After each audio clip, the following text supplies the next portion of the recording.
خوبی کی بات یہ سرور عالم صلی اللہ علیہ وسلم کا فرمان ہے، آپ نے فرمایا کہ اپنے بیماروں کا علاج صدقے سے کیا کرو۔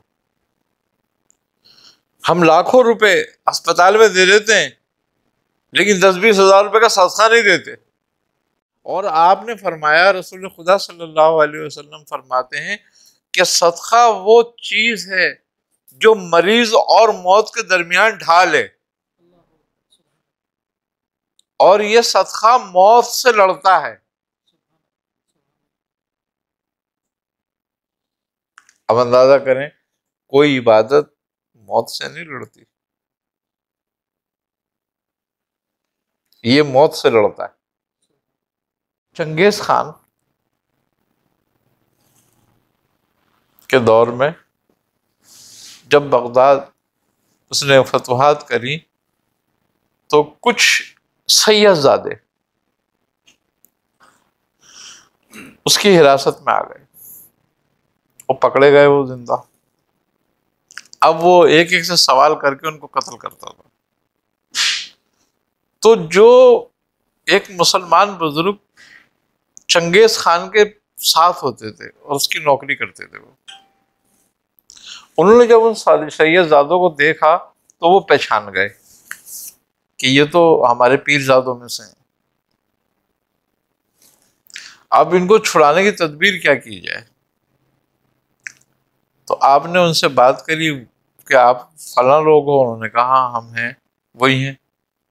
انہوں نے کہا میں تمہارے چھڑانے کی کوئی تدبیر کرتا ہوں اس سے، ورنہ یہ تو قتل کر دیتا ہے، چھوڑتا ہی نہیں ہے۔ جب ان کو بلایا قتل کرنے کے لیے وہ خاموش رہے۔ جب ان کو بلا کے سامنے کھڑا کرا، چنگیز خان ان سے سوال کرنا چاہتا تھا تو انہوں نے فوراً چنگیز خان سے کہا کہ خان اعظم، میں ان لوگوں کو پہچانتا ہوں۔ تو انہوں نے ان کی طرف دیکھا، کہا کون ہیں یہ لوگ؟ انہوں نے کہا ان کا باپ جو تھا نا وہ لوگوں کو بھوکوں کھانا کھلاتا تھا اور کبھی سوالیوں کو خالی نہیں جانے دیتا تھا۔ اس نے کہا اچھا؟ انہوں نے کہا ہاں۔ تو اس نے کہا چھوڑ دو ان لوگوں کو، میں نے بخش دیا۔ انہوں نے چھوڑ دیا اس بات پہ۔ تو اس کے ساتھیوں نے پوچھا کہ تم نے ان کو کیوں چھوڑ دیا؟ انہوں نے بولا اس کا باپ بھوکوں کھانا کھلاتا تھا۔ آئی سمجھ میں بات؟ اگر میں نے ان کے ساتھ ظلم کیا، ان کو قتل کیا، تو کہیں آسمان کا عذاب مجھ پہ نہ آ جائے۔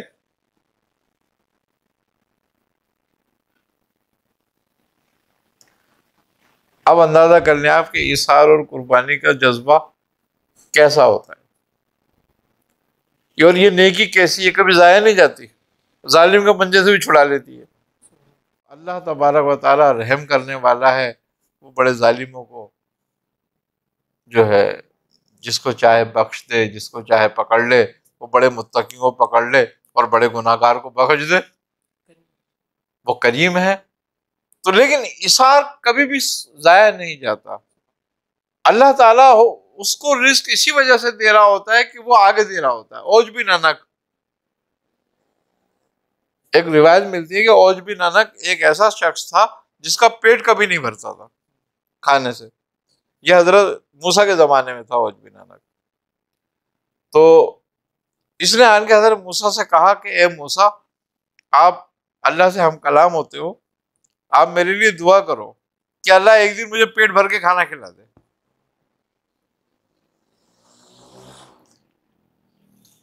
تو حضرت موسیٰ نے طور پہ جب اللہ تبارک و تعالیٰ سے اس کے لیے دعا کری تو جواب آیا کہ اے موسیٰ، اس کی خوراک زیادہ ہے، رزق کم ہے، اور اس کی عمر زیادہ ہے۔ تو آپ نے جواب آن کے وہ دے دیا اس کو۔ اس نے کہا اے موسیٰ، اس سے کوئی میری خواہش ہے، میری زندگی کا جتنا رزق ایک دفعہ مجھے دے دے بس، تاکہ میں کھا لوں پھر بھلے مر جاؤں، میری خواہش پوری ہو جائے گی۔ آپ نے پھر جا کے جب دعا کری اس کے لیے، اللہ نے فرمایا کہ جاؤ، ہم نے اس کا نصف اس کو دیا سارا۔ اب فرشتوں کو حکم دے دیا اس کا رزق پہنچا دو. اب اس کا رزق پہنچ گیا اس کے پاس، اور اس نے خوب کھایا پیٹ بھر کے، جتنا اس کو کھانا تھا بڑے خواہش کے مطابق اس نے اپنا کھانا کھا لیا. اب رزق بچ گیا. اب اس نے کیا کرا، جب وہ بچ گیا تو انہوں نے غریب غرباؤں کا لے جاؤ سب تم کھا لو، اب میرے کام کا نہیں ہے، میں نے تو کھا لیا جتنا کھانا تھا، میری یہی خواہش تھی بس. انہوں نے اللہ کی راہ میں ان کو بانٹ دیا کہ جاؤ لے جاؤ تم کھا لو. دوسرے دن پھر اتنا ہی رزق آ گیا، اس نے پھر خوب کھایا پھر بانٹ دیا. اب مہینہ گزر گیا ایسے ہی. ایک دن حضرت موسیٰ سے ملاقات ہوئی، اس نے کہا اے موسیٰ تم تو مجھ سے کہہ رہے تھے کہ اللہ نے سارا تیری زندگی کا رزق مجھے دے دیا اور میں ایک ہی دن ملے گا اس کے بعد بھوکا رہوں گا میں. آپ نے فرمایا بالکل یہی تھی. تو انہوں نے کہا میں تو روز میرے پاس اتنا آتا ہے اور میں تو روز کھاتا ہوں اور پیٹ بھر کے. آپ نے کہا اچھا. آپ جب کوئی طور پہ گئے تو آپ نے دعا کری کہ میرے رب تو نے تو عوج بن انق کے لیے مجھ سے یہ بات کہی تھی، لیکن اب تو روز کو رزق دے رہا ہے. تو کہا اے موسیٰ ہم نے عوج بن انق کا سارا رزق دے دیا تھا اس کو اپنے وعدے کے مطابق، مگر اب اس نے ہم سے تجارت کر لی ہے، کاروبار کر لیا ہے. تو کہا کیا؟ کہا وہ جتنا اس کو کھانا ہوتا ہے پیٹ بھر کے اپنا کھا لیتا ہے، اس کے بعد جو بچتا ہے وہ ہمارے راستے میں خیرات کر دیتا ہے، لوگوں کو دیتا ہے، غریب غربا کو کھلا دیتا ہے. تو جو ہم سے کاروبار کرتا ہے کبھی خسارے میں نہیں رہتا، ہم اس کو اتنا ہی دیتے رہتے ہیں، پھر اس سے 10 گنا دیتے ہیں. اس کا مطلب کیا ہو گیا کہ کہہ کر کے ساری زندگی کا دے دیا پھر دے رہا. تو یہ فضل ہے اس کا، عطا ہے اس کی. ایک بات ہے، انسان گناہ گار تو ہے، کوئی زیادہ ہے کوئی کم ہے. تو کوئی کسی کو پتھر تو جب مارے کہ جب اس نے گناہ نہ کیا ہو.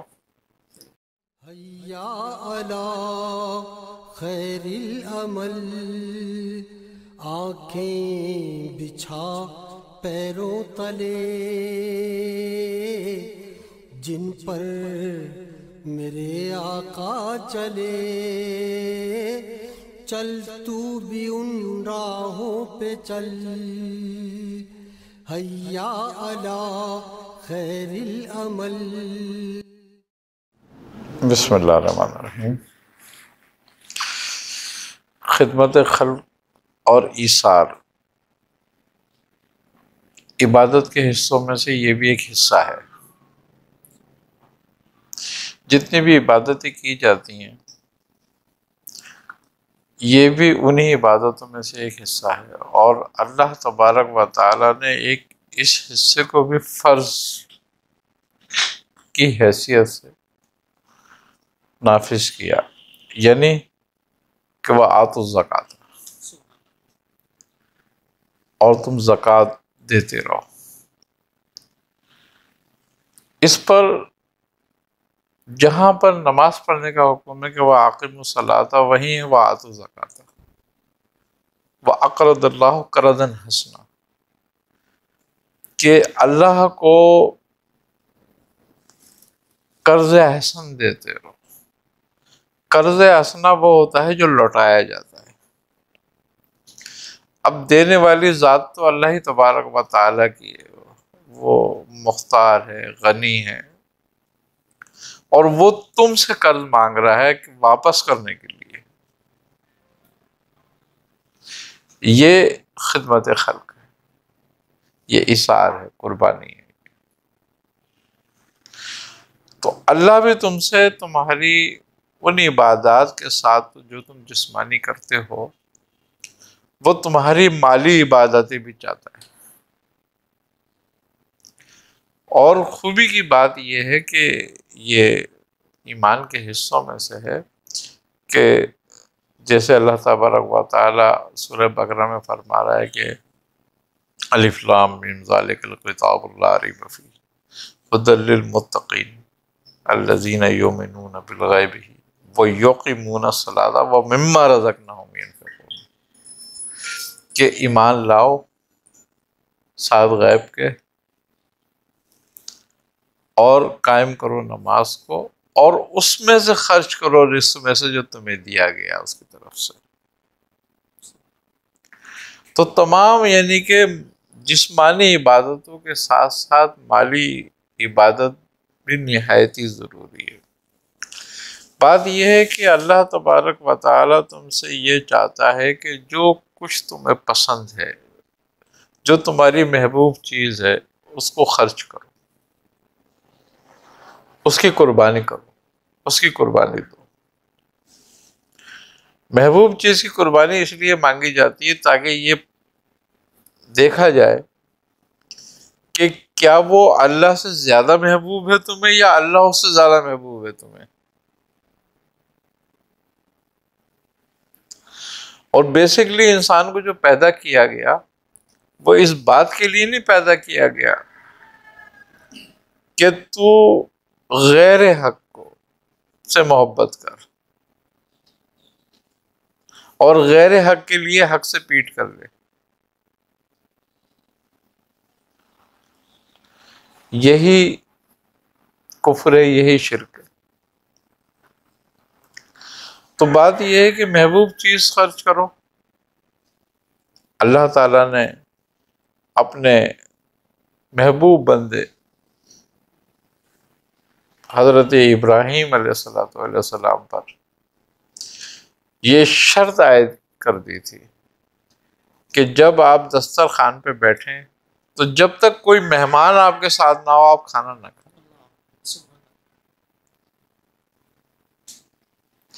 تو آپ کھانے کے وقت ڈھونڈنے نکل جاتے تھے کسی کو کہ کوئی میرے ساتھ کھانا کھا لے۔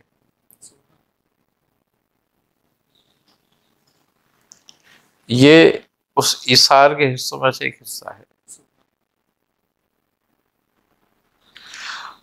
اللہ تبارک و تعالیٰ نے جو قربانی کا سلسلہ رکھا وہ بھی یہی ہے کہ تم پیسہ خرچ کرو، اور اللہ تبارک و تعالیٰ فرماتا ہے کہ اچھے سے اچھا، تندرست سے تندرست جانور اس کے راستے میں ذبح کرو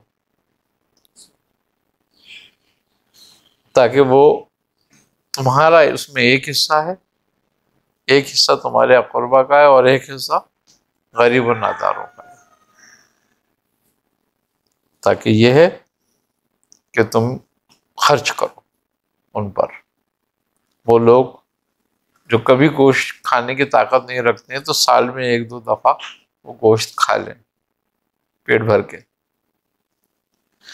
تو اللہ تبارک و تعالیٰ کو تمام عبادتوں میں جو عبادت پسند ہے سب سے زیادہ بدنی عبادتوں کے بعد، وہ ہے ایثار اور قربانی، خدمت خلق۔ قیامت کے دن اللہ تبارک و تعالیٰ صاحب حیثیت سے سوال کرے گا کہ میں بھوکا تھا، تیرے دروازے پہ آیا تھا، تو نے مجھے کھانا نہیں کھلایا۔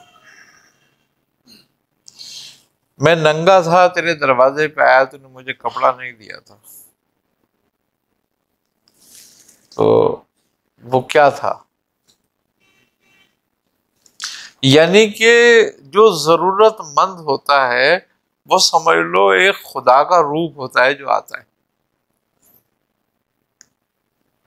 کسی نے حضرت شیخ سعدی رحمۃ اللہ علیہ سے پوچھا کہ انسان کے لیے سب سے مشکل ترین وقت کون سا ہوتا ہے؟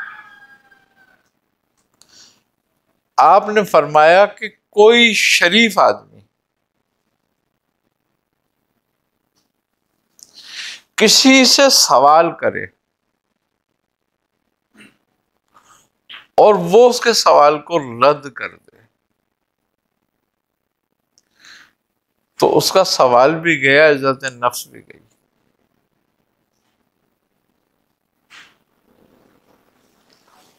صحابہ کرام کا، بالخصوص اہل بیت کا، سرور عالم صلی اللہ علیہ وسلم کا یہ شعار تھا کہ کبھی ان کے دروازے سے کوئی سوالی خالی نہیں جاتا تھا۔ اسی لیے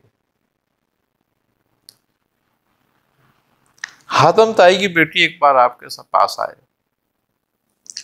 تو آپ اس کے لیے کھڑے ہو گئے۔ صحابہ کرام نے پوچھا کہ یا رسول اللہ یہ کیا؟ آپ نے فرمایا کہ اس کا باپ غریب اور ناداروں کا خیال رکھتا تھا اور سخی تھا۔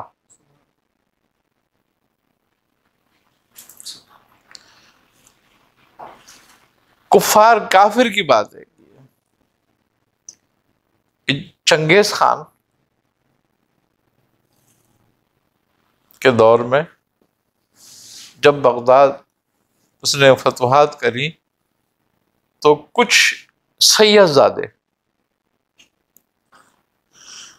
اس کی حراست میں آ گئے، وہ پکڑے گئے، وہ زندہ۔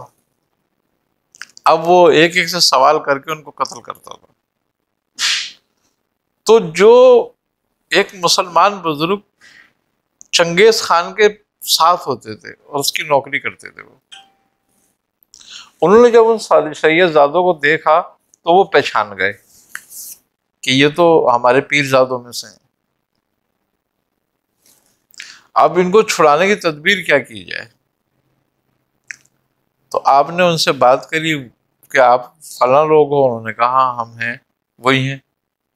انہوں نے کہا میں تمہارے چھڑانے کی کوئی تدبیر کرتا ہوں اس سے، ورنہ یہ تو قتل کر دیتا ہے، چھوڑتا ہی نہیں ہے۔ جب ان کو بلایا قتل کرنے کے لیے وہ خاموش رہے۔ جب ان کو بلا کے سامنے کھڑا کرا، چنگیز خان ان سے سوال کرنا چاہتا تھا تو انہوں نے فوراً چنگیز خان سے کہا کہ خان اعظم میں ان لوگوں کو پہچانتا ہوں۔ تو انہوں نے ان کی طرف دیکھا، کہا کون ہیں یہ لوگ؟ انہوں نے کہا ان کا باپ جو تھا نا وہ لوگوں کو بھوکوں کھانا کھلاتا تھا اور کبھی سوالیوں کو خالی نہیں جانے دیتا تھا۔ اس نے کہا اچھا؟ انہوں نے کہا ہاں۔ تو اس نے کہا چھوڑ دو ان لوگوں کو، میں نے بخش دیا۔ انہوں نے چھوڑ دیا اس بات پہ۔ تو اس کے ساتھیوں نے پوچھا کہ تم نے ان کو کیوں چھوڑ دیا؟ انہوں نے بولا اس کا باپ بھوکوں کھانا کھلاتا تھا۔ آئی سمجھ میں بات؟ اگر میں نے ان کے ساتھ ظلم کیا، ان کو قتل کیا، تو کہیں آسمان کا عذاب مجھ پہ نہ آ جائے۔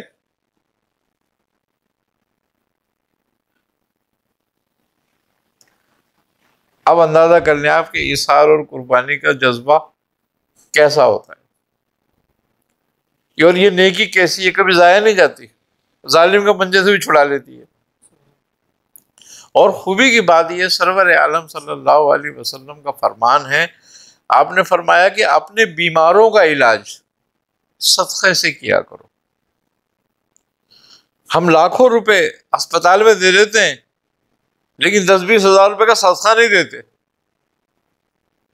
یہ بات ہے بالکل میاں کہ ایک ڈاکٹر نے بل بنایا ہوا ہوتا ہے آپریشن کے حوالے سے، دیگر معاملات کے حوالے سے، 1,00,000 2,00,000 3,00,000 روپے کا، جبکہ اس کے مقابلے میں صدقہ ہزاروں میں ہو سکتا ہے، ہزاروں میں ہو سکتا ہے۔ اور آپ نے فرمایا، رسول خدا صلی اللہ علیہ وسلم فرماتے ہیں کہ صدقہ وہ چیز ہے جو مریض اور موت کے درمیان ڈھال ہے، اور یہ صدقہ موت سے لڑتا ہے۔ اب اندازہ کریں کوئی عبادت موت سے نہیں لڑتی، یہ موت سے لڑتا ہے۔ تو صدقے خیرات کی بڑی اہمیت اور حیثیت ہے۔ بارہا اسلام نے فرمایا ہے، اللہ تبارک و تعالیٰ نے، کہ اور اللہ کی راہ میں اپنا مال خرچ کرو، کہ اللہ تمہارے حق میں آسانی چاہتا ہے۔ یہاں تم جو دو گے وہ کہتا ہے تم اس کو اس سے بہتر پاؤ گے جو تم نے دیا تھا۔ اور قرض حسنہ یعنی کہ اللہ کی راہ میں خرچ کرنا قرض حسنہ ہے، وہ تمہیں 70 گنا بڑھا کر لوٹائے گا اس کو۔ یہ واحد کاروبار ہے جس میں خسارہ نہیں ہوتا۔ حضرت شیخ سعدی رحمۃ اللہ علیہ فرماتے ہیں کہ میں نے ساری زندگی میں ایک شخص کو ڈھونڈتا رہا. لوگوں نے کہا کون سا؟ کہا اس شخص کو ڈھونڈتا رہا میں کہ جس نے نیکی کری ہو اور اپنا مال اللہ کی راہ میں خرچ کیا ہو اور وہ محتاج ہو گیا ہو.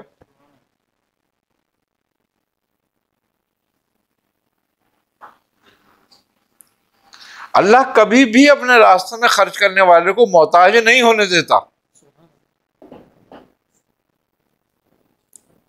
تم ہر عبادت کرو، کوئی سی بھی عبادت کرو، محتاج ہو سکتے ہو، لیکن اللہ کی راہ میں خرچ کیا ہوا کبھی تمہیں محتاج نہیں ہونے دے گا. ایک صاحب تھے میاں ملے، کہتے ہیں کہ میاں حضور دامت برکاتہ قدسیہ کی صحبت میں نے دیکھ کر ایک بات کو سیکھا اور سمجھا اس بات کو کہ اللہ کی راہ میں جو خرچ کرتا ہے تو وہ کبھی محتاج نہیں رہتا. ان کا یہ طرز عمل تھا کہ وہ جب بھی آنے کے بعد اپنی جیب کو خالی کر دیتے اور وہ کسی نہ کسی جگہ پر وہ خرچ کر دیتے. اور ایک دن مجھے انہوں نے باقاعدہ دکھایا، بتایا، کہا کہ دیکھ میرے جیب میں جو ہے کتنے پیسے ہیں. نکالے 2000 روپے تھے. وہ 2000 روپے نکالے اور خدمت میں پیش کر دیے یا خرچ کر دیے. کہا کہ اب یہ دیکھنا کہ میرا مالک مجھے اب کہاں سے عطا کرتا ہے، کیسے عطا کرتا ہے. اسی دوران رستے کے اندر ہی ایک میسج آتا ہے اور وہ میسج آتا ہے، وہ دکھاتے ہیں مجھے کہ یہ میسج پڑھو کیا لکھا. اس میں میسج میں لکھا ہوا تھا کہ بھائی میں نے جو ہے نا تمہیں 12,000 روپے بھیجے، فلاں وقت کے اندر جو ہے وہ میں تمہارے کچھ پیسے رکے تھے وہ میں بھیج رہا ہوں. کہا یہی میرا معاملہ ہے، کہاں سے اسباب بنتے ہیں، کیسے بنتے ہیں میں نہیں جانتا. آپ کی بات بالکل درست ہے کہ ایسی جگہ سے مالک رزق بالکل جہاں سے گمان بھی نہیں ہوگا. وہی بات ہے نا، اللہ تعالیٰ قرآن میں فرماتا ہے کہ اور جو اللہ سے ڈرا اللہ اس کے لیے نجات کی راہ نکال دیتا ہے اور اس کو ایسی جگہ سے رزق دیتا ہے جہاں سے وہ گمان بھی نہیں کر سکتا. وَمَن يَتَوَكَّلْ عَلَى اللَّهِ فَهُوَ حَسْبُهُ. حضرت رابعہ بصری کا ایک واقعہ ہے کہ حضرت رابعہ بصری کے پاس کچھ مہمان آ گئے اور اسی وقت ایک فقیر بھی آ گیا. فقیر نے دروازہ کھٹکھٹایا اور کہا کہ کچھ اللہ کے نام پہ دو، میں بھوکا ہوں، مجھے کوئی روٹی دے دو. تو حضرت رابعہ بصری نے اپنی کنیز سے پوچھا جو ان کے ساتھ رہتی تھی، آپ کی معاون تھی وہ، کہ وہ کچھ ہے. تو انہوں نے کہا کہ 2 روٹیاں ہیں. آپ نے فرمایا کہ اس فقیر کو دے دو اٹھا کے. ان کا ہمارے یہاں مہمان آئے ہوئے اور کچھ نہیں ہے ہمارے یہاں.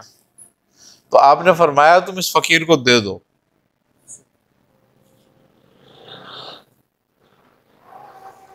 وہ کہا کہ چونکہ اس کی ضرورت اس سے پوری ہو سکتی ہے لہٰذا تم اسی کو دے دو. تو فقیر کو دے دیا آپ نے. اب تھوڑی سی دیر گزری تھی، آپ مہمانوں سے باتیں میں کر رہی تھیں کہ تھوڑی دیر کے بعد ایک عورت آئی اور وہ سر پر ایک دسترخوان بندھا ہوا اس کے وہ لے کر آئی رکھا ہوا، اور انہوں نے لا کے باندھی کو دیا اور اس سے کہا کہ یہ ہمارے جو مالک تھے انہوں نے کچھ کھانا پکوایا تھا، تو کچھ کھانا انہوں نے کہا کہ رابعہ کو دیا ہو، تو یہ کھانا لائی ہوں. آپ نے اس باندھی سے پوچھا کہ کیا ہوا؟ انہوں نے کہا ایسے ایسے عورت کھانا لائی ہے. آپ نے فرمایا اچھا. تو آپ نے پوچھا کہ دیکھو روٹیاں کتنی ہیں، اپنے مہمانوں کے لیے ہو جائیں گی. تب اس نے جب انہوں نے گنی تو وہ 18 روٹیاں تھیں. تو انہوں نے کہا کہ بی بی 18 روٹیاں ہیں یہ. انہوں نے کہا پھر یہ ہماری نہیں ہے، اس کو واپس کر دو. تو وہ بڑی حیرت میں.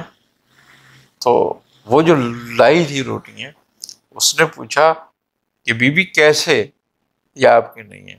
آپ نے فرمایا کہ میری 20 روٹیاں 20 ہونی چاہیے تھیں، اس لیے کہ میں نے اللہ کی راہ میں 2 روٹیاں دی تھیں. اللہ 10 گنا کر کے دیتا ہے. تو اس نے کہا کہ بی بی روٹیاں تو 20 ہی تھیں، 2 میں نے نکال لی تھی اس میں سے۔ آپ نے فرمایا ٹھیک ہے پھر یہ ہمارا ہی ہے۔ آپ اندازہ کرو کہ اللہ تبارک و تعالی کے احکام پر اور اللہ تبارک و تعالی کے واپس لوٹانے اور دینے پر ان کو کتنا یقین اور اعتماد تھا۔ اچھا، خوبی کی بات یہ ہے کہ کسی بھی چیز کا اثر ظاہر اس کے یقین پر ہوتا ہے۔ اچھا، دنیا کا ہر مذہب اس چیز کو اول ترجیح دیتا ہے۔ آپ دیکھ لیں ہندوؤں کا کوئی مذہب نہیں ہے، وہ اگر دیکھا جائے تو سب سے دنیا میں کچا مذہب ہے وہ، لیکن دان کرنے میں وہ بہت آگے ہیں، یعنی کہ خیرات کرنے میں، لوگوں کو دینے میں، غریبوں کو کھلانے میں بہت آگے ہیں وہ اس معاملے میں بھی۔ اسی طرح عیسائی ہیں، جو دوسرے مذاہب کے لوگ ہیں، آپ دیکھو بڑے بڑے ڈونیشن کرتے ہیں وہ، اسی لیے کہ وہ خدمت خلق کے جذبے سے کرتے ہیں۔ ان کے ہاں ثواب اور عذاب کا کانسیپٹ نہیں ہے، ہندوؤں کے ہاں تو ہے،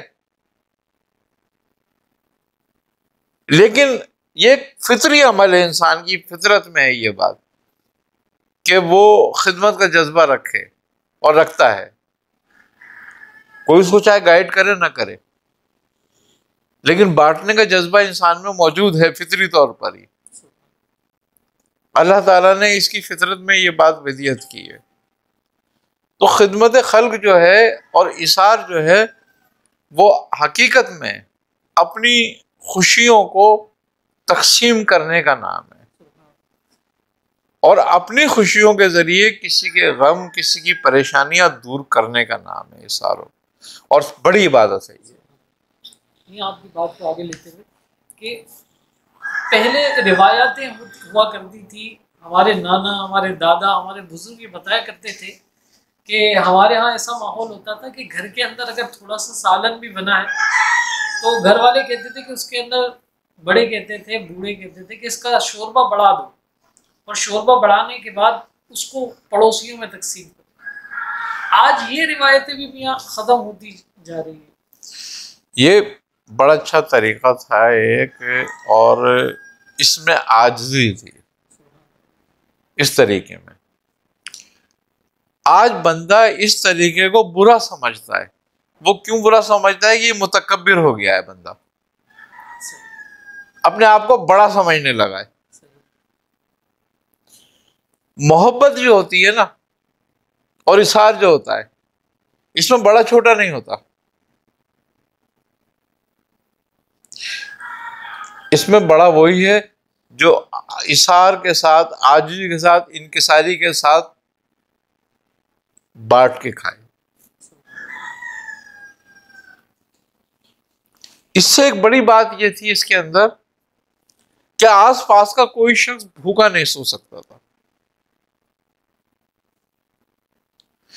کوئی اپنی عزت نفس کی وجہ سے ہم سے یہ کہتا ہے کہ بھئی وہ سوال نہیں کرتا ہم سے، لیکن اگر آپ نے اپنی طرف سے اس تک پہنچا دی کوئی چیز، تو اس کی عزت نفس بھی رہ گئی اور اس نے کھانا بھی کھا لیا۔ تو یہ بہت بہترین طریقہ تھا کہ لوگوں سے محبت بھی رہتی تھی، پھر ایک دوسرے سے میل جول بھی رہتا تھا۔ یہی نہیں کہ آپ بھیجتے ہوتے تھے، آپ کے بھی گھر پہ آتا تھا کبھی، ہاں، اس میں آپ بڑے نہیں ہوتے تھے کہ میں ہی بھیجنا پڑ رہا ہے، مجھے ہی بھیجنا ہو رہا ہے۔ اچھا، خوبی کی بات یہ ہے کہ اس رزق میں برکت بھی ہو جاتی ہے۔ آج برکتیں کیوں ختم ہو گئی؟ کہ ہم اپنے رزق میں سے حصہ کرنے کے لیے تیار نہیں کسی کا، تو اس لیے برکتیں ختم ہو گئی۔ برکت تو تقسیم میں ہے، برکت روکنے میں نہیں ہے۔ اللہ تعالیٰ کہتا ہے کہ تو اگر خیرات روک لے گا تو میں رزق روک لوں گا، اگر تو اپنی رزق میں سے خرچ کرنا روک لے گا تو میں تیرا رزق روک لوں گا، اور رزق مجھے میرے نصیب کا نہیں مل رہا، پتہ نہیں کس کے نصیب کا مل رہا ہو، اور میں اس تک ہی نہ پہنچاؤں۔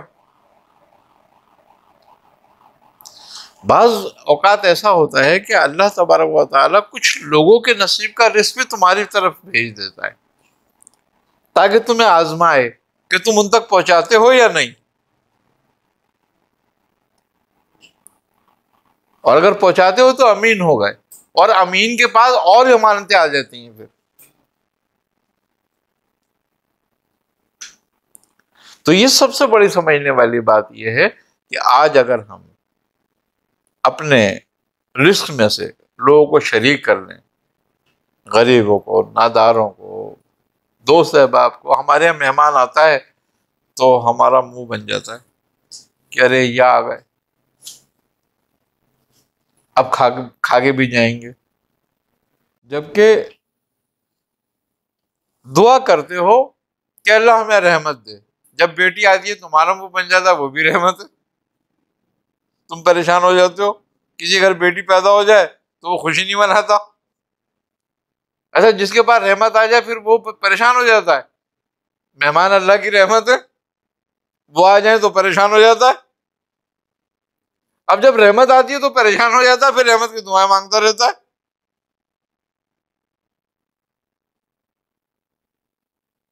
تو اللہ جس کے گھر رحمت بھیجتا ہے اس کا کفیل بھی خود ہو جاتا ہے. حدیث میں ہے کہ جب اللہ تعالیٰ کسی کو بیٹا دیتا ہے تو اس سے کہتا ہے کہ جا اور اپنے باپ کا بازو بن جا. اور اللہ تبارک و تعالیٰ جب کسی کو بیٹی دیتا ہے تو اس سے کہتا ہے جا, آج سے تیرے باپ کا بازو میں ہوں, سبحان اللہ, سبحان اللہ. کیونکہ رحمت ہے. تو جب مہمان رحمت بن کر آتا ہے تو اس کا مطلب ہے کہ اس کا کفیل اس کا رب ہو جاتا ہے. تو اس سے زیادہ اس کے لیے کیا چاہیے اس کو کہ اس کا کفیل رب ہو جائے. ویسے تم دعائی مانگتے رہے تو یہی بات. تو اس کا مطلب یہ ہے کہ ہم عملاً کوئی کام کرنا نہیں چاہتے, زبانی سب کام کرنا چاہتے ہیں. جو لوگ اس رحمت کے آنے پر غمگین ہوتے ہیں تو گویا وہ رب کی آمد کو روک رہے ہیں. بالکل رب کی آمد ہی کو روکتے ہیں. اچھا, اب چونکہ ان کی یہ نادانی ہے, ان کو یہ سمجھ بوجھ نہیں ہے. یہ حضرت سرکار سیدنا شیخ عبد القادر جیلانی رحمۃ اللہ علیہ کا طریقہ تھا کہ آپ جب سفر فرماتے تھے تو آپ جس آبادی میں آپ کو قیام کرنا ہوتا تھا سفر کے دوران, تو آپ رات کو وہاں قیام فرماتے تو آپ یہ کہتے اپنے مریدین سے کہ جاؤ دیکھو کہ اس بستی کا سب سے غریب گھر کون سا ہے. تو وہ ڈھونڈ کے آتے کہ فلاں گھر سب سے غریب ہے. آپ فرماتے کہ آج قیام وہیں کریں گے ہم. آپ وہاں قیام فرماتے. اللہ تعالیٰ نے آپ کی ذات کو بڑا بابرکت رکھا تھا. تو جب آپ وہاں جاتے تو بڑے بڑے رؤسا جب سنتے کہ شیخ عبد القادر جیلانی یہاں پر قیام پذیر ہیں تو وہ آپ سے ملاقات کرنے کے لیے آتے, تو تحفے, تحائف, یہ وہ سامان لے کر آتے, آپ کی نظر کرتے. تو آپ دوسرے دن جب اس گھر سے رخصت ہوتے تو سارے تحفے تحائف اس کو دیکھے اور رخصت ہو جاتے, اور اس کی غریبی کو امیری میں تبدیل کر دیتے.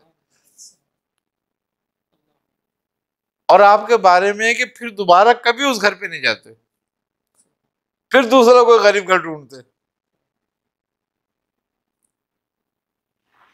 تو اللہ تبارک و تعالیٰ اسی طرح سے فضل کرتا ہے ان لوگوں پہ پھر کہ ان کے مرتبوں کو, ان کے مراتب کو بلند کر دیتا ہے.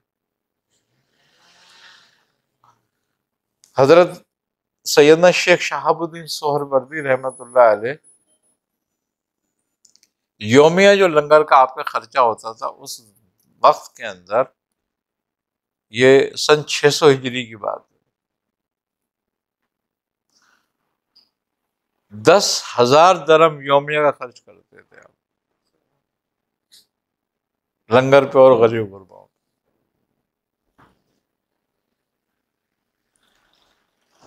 تو آج بھی آپ دیکھ لو کہ ان بزرگوں کے مزاروں پہ کس طریقے سے لنگر ہو رہے ہیں. اب وہ کسی کو بلاتے نہیں کہ بھی تو لنگر کر دو آن کے، لیکن اللہ تعالیٰ نے اس سیٹ اپ کو ایسا چلا رکھا ہے کہ کوئی بھی آتا ہے کر کے چلا جاتا ہے، کسی کو پتہ ہی نہیں ہوتا کون آیا تھا کہاں سے کر گیا۔ تو اس لیے کہ اللہ تبارک و تعالیٰ ان لوگوں پہ ان ذاتوں کی برکت سے جو ہے اپنا کرم فرمائے۔ حضرت موسیٰ علیہ السلام کام نہیں کر سکتے تھے، آپ کو حکم نہیں تھا کسی بھی کسب کرنے کا اللہ کی طرف سے، تو آپ کا کھانا بنی اسرائیل کے ذمہ لگایا ہوا تھا، تو جو بنی اسرائیل کے مالدار لوگ تھے ان کے ذمہ آپ کا کھانا تھا کہ وہ پہنچائیں گے، تو وہ کبھی بھول جاتے، کبھی نہیں پہنچتا کھانا، کبھی پہنچ جاتا۔ ایک دن اتفاق ایسا ہوا کہ 2 دن ہو گئے کھانا نہیں پہنچا، آپ رونے لگے، آپ نے فرمایا ہے کہ میرے رب تو نے میرا کھانا اپنے ذمہ کیوں نہیں لیا، ان کے ذمہ کیوں کر دیا؟ تو فرمایا کہ اے موسیٰ، ان کے ذمہ ہم نے تمہارا کھانا اس لیے کیا ہے تاکہ یہ جو کچھ نافرمانیاں کرتے ہیں اور جو کچھ ان کے عمل موجب سزا ہو جاتے ہیں کہ ہم ان پہ عذاب لائیں، تو جب یہ تمہیں کھانا پہنچاتے ہیں تو اس کی وجہ سے ہم اس عذاب کو ان پہ سے ٹال دیتے ہیں۔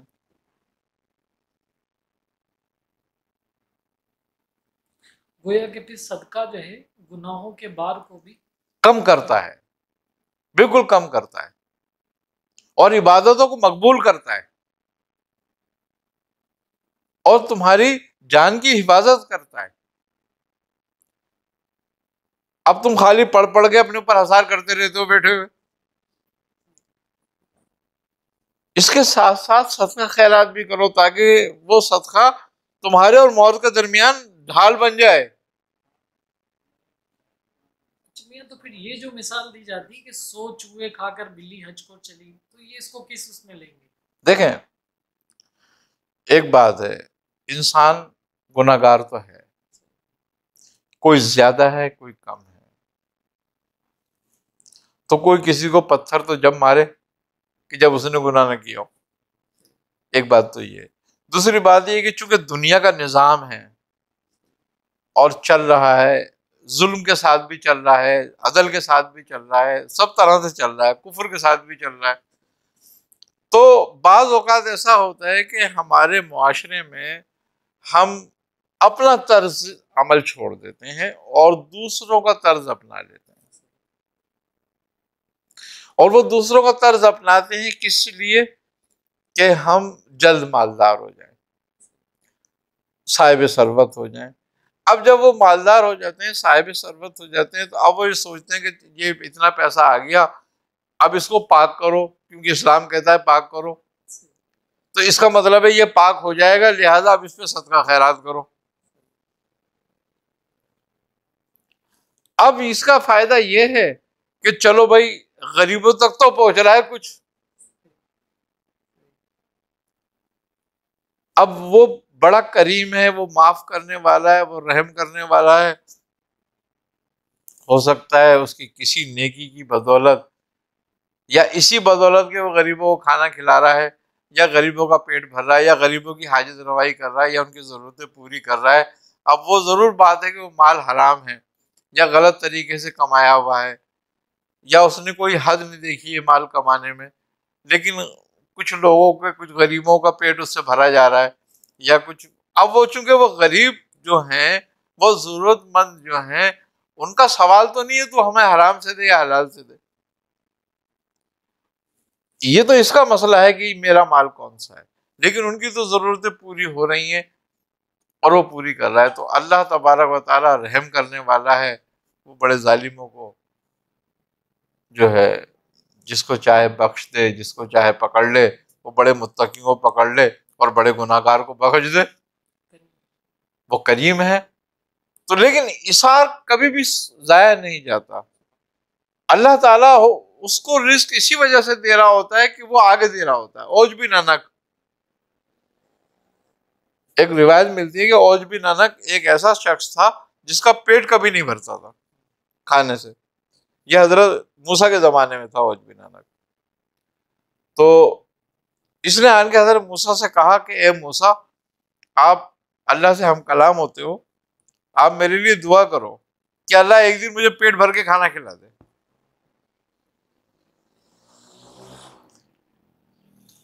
تو حضرت موسیٰ نے طور پہ جب اللہ تبارک و تعالیٰ سے اس کے لیے دعا کری تو جواب آیا کہ اے موسیٰ، اس کی خوراک زیادہ ہے، رزق کم ہے، اور اس کی عمر زیادہ ہے.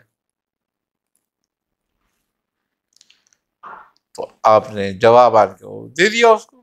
اس نے کہا اے موسیٰ، اس سے کو میری خواہش ہے، میری زندگی کا جتنا رزق ایک دفعہ مجھے دے دے بس، تاکہ میں کھا لوں پھر بھلے مر جاؤں، میری خواہش پوری ہو جائے گی.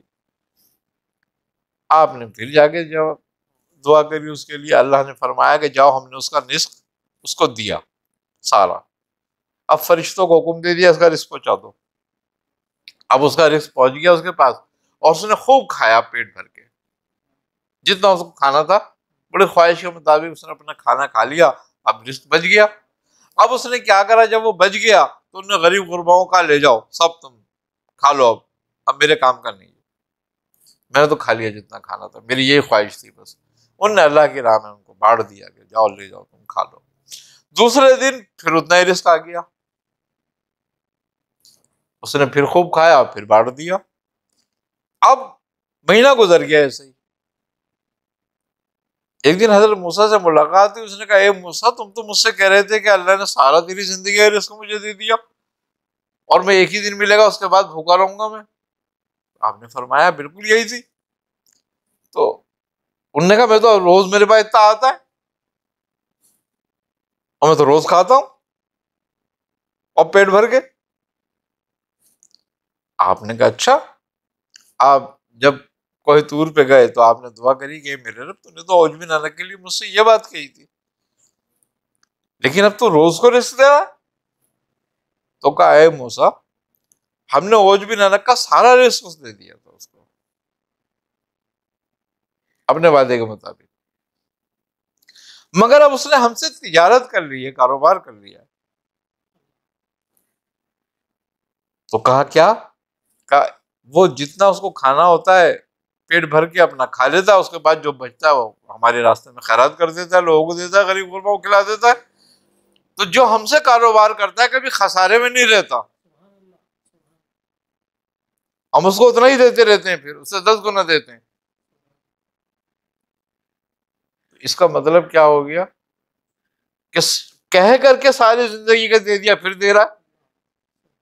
تو یہ فضل ہے اس کا، عطا ہے اس کی.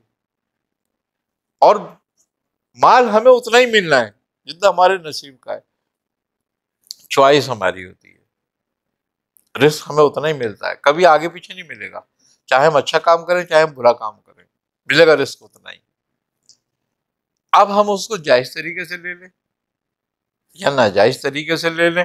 ہاں بس بات یہ ہے کہ ہم کثرت چاہتے ہیں، ہم برکت نہیں چاہتے.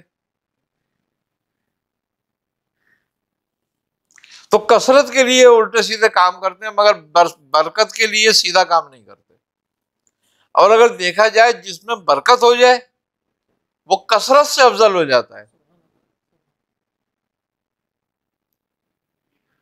تو ہم برکت کی طرف جانے کے بجائے اسی لیے غلط راستہ اختیار کر لیتے ہیں کہ کثرت ہو جائے ہمارے پاس. اور کثرت کسی کے لیے بھی فائدہ مند نہیں ہوتی، برکت ہی چاہیے ہوتی ہے.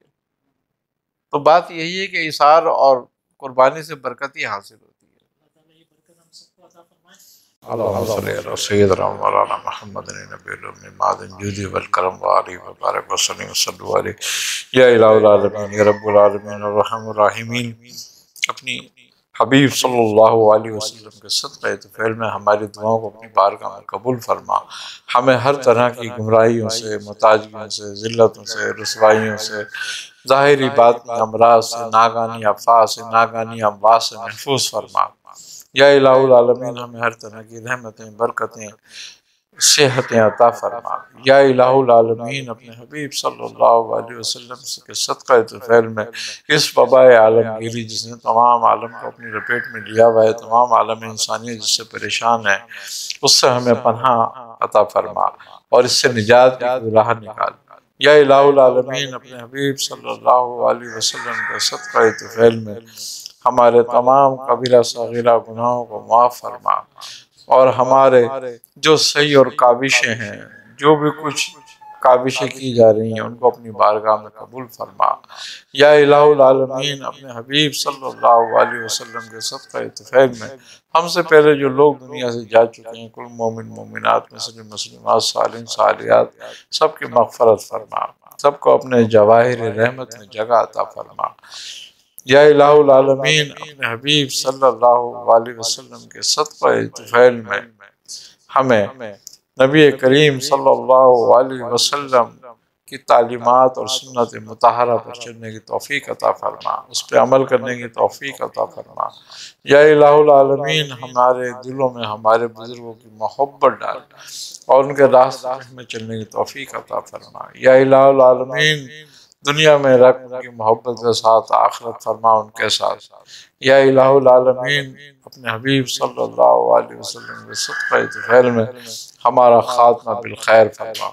ربنا تقبل منا انک انت السمیع العلیم وتب علینا انک انت التواب الرحیم۔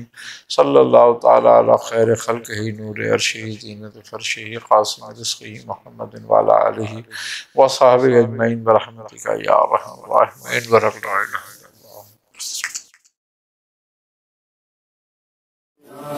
فیض کا دریا شاعر فراغی تو ہے، میرے مرشد میرے آقا شاعر فراغی تو ہے۔ تمہارے در پہ جو آیا خدا کو اس نے پہچانا، تمہارے در پہ جو آیا خدا کو اس نے پہچانا، خدا کو اس نے پہچانا۔